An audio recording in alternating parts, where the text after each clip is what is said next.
Hello, this is Firerank9. I am really pissed off right now. Now, you're probably wondering, how can I be pissed off? Well, one thing, my fish died. Now, that would basically mean I would be sad. But, here's what the problem is. You see, right after I told my sister about this, she said, well, how do I get you another one? What the fuck? Are you kidding me? I didn't want to have a fish in the first place. In fact, the only reason why I took the fish in is because they bought it and tricked me into having it in my room. Well, it's not as much trick as it is the fact that if I didn't have fish in my room, her cats would eat the fish. But here's the problem. I don't get why so many people, I don't know, can't seem to realize that they are to, ask permission very same day when you get the frickin' fish. That includes goes so for any living animal. A person may not be feeling up to the responsibility of taking care of such an animal. But some people seem to don't realize this. So I have come up with 3, count them, uno, dos, tres. Ich, ni, si. I think that's what Japanese words are for. 1, 2, and 3.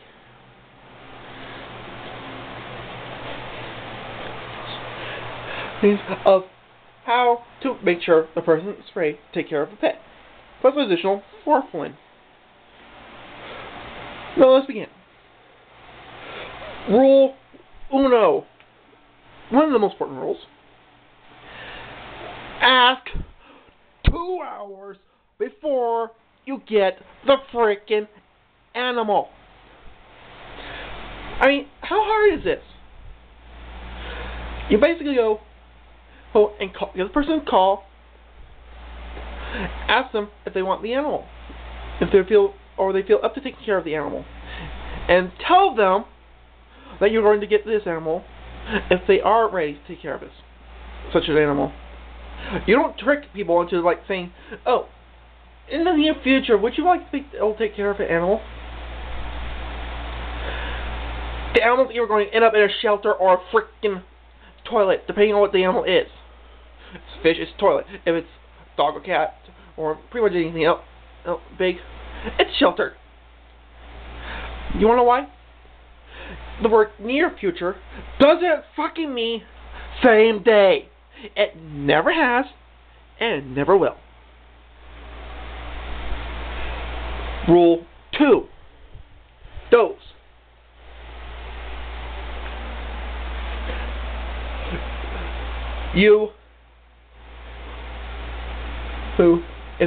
If you're for a kid, get the permission of both freaking parents. Only both parents will be able to know if the person's able to financially take care of the animal. Why? And of course, you follow Rule 1. Why would you should do this? Well, it's quite simple. You do not frickin' get an animal with just one person's permission. For a kid. This is a kid that we're talking about. Most likely the responsibility is going to fall upon the adults in the family. Especially if the kid's 4 years old. They wouldn't know how to take care of an animal. It'd be up to the parents. And it's most likely going to be both parents taking care of the said animal.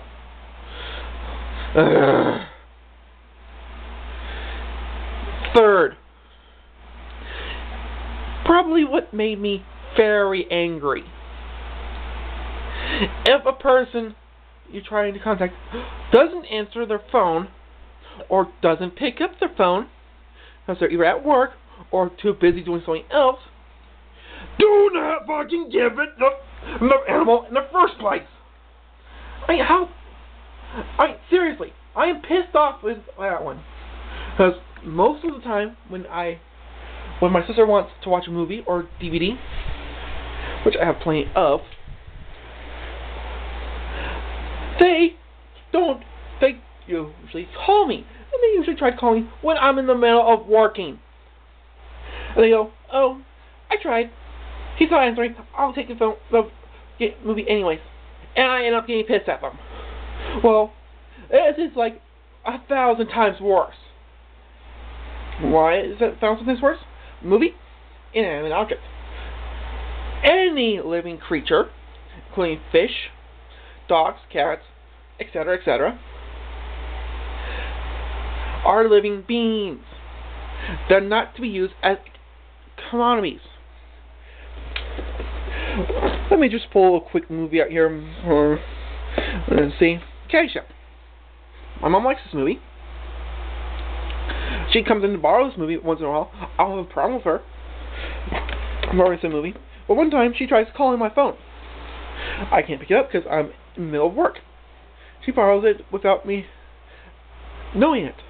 In fact, she doesn't tell me she has it till 2 freaking days later. She expects me to be okay after that. To be quite honest, that pisses me off. That she thinks a phone call trying to ask me for it and not leaving any sort of hint message on my phone is okay. Well, this is an example, by the way. My mom doesn't do this. My sister does, though. And finally, the 4th rule. This is the rule that I made up. If you try to use the argument, but then who's going to save this animal from abuse? You're a freaking drug dumb hippie, which is who I associate with the words PETA, People for the Ethical Treatment of Animals, not to be confused with the other PETA, which I found out about from some it's a joke campaign against people for ethical treatment of animals. So they also call themselves PETA. Well, it's technically a bumper sticker making fun of PETA. It's quite interesting enough. They call themselves People for the Eating of Tasty Animals. I don't know where you can find these bumper stickers at, but they are kind of hilarious. Mainly because PETA is kind of considered a douchebag organization. They do stuff just to try to find ways to complain about something. In fact, I'm probably thinking their members are going to be mixed to win about my rant. But this is my rant. Not theirs. Mine. Oh, and if any of you think that I know it's for animals, I have 2 strong words for you. Fuck you! Firerank9 rant.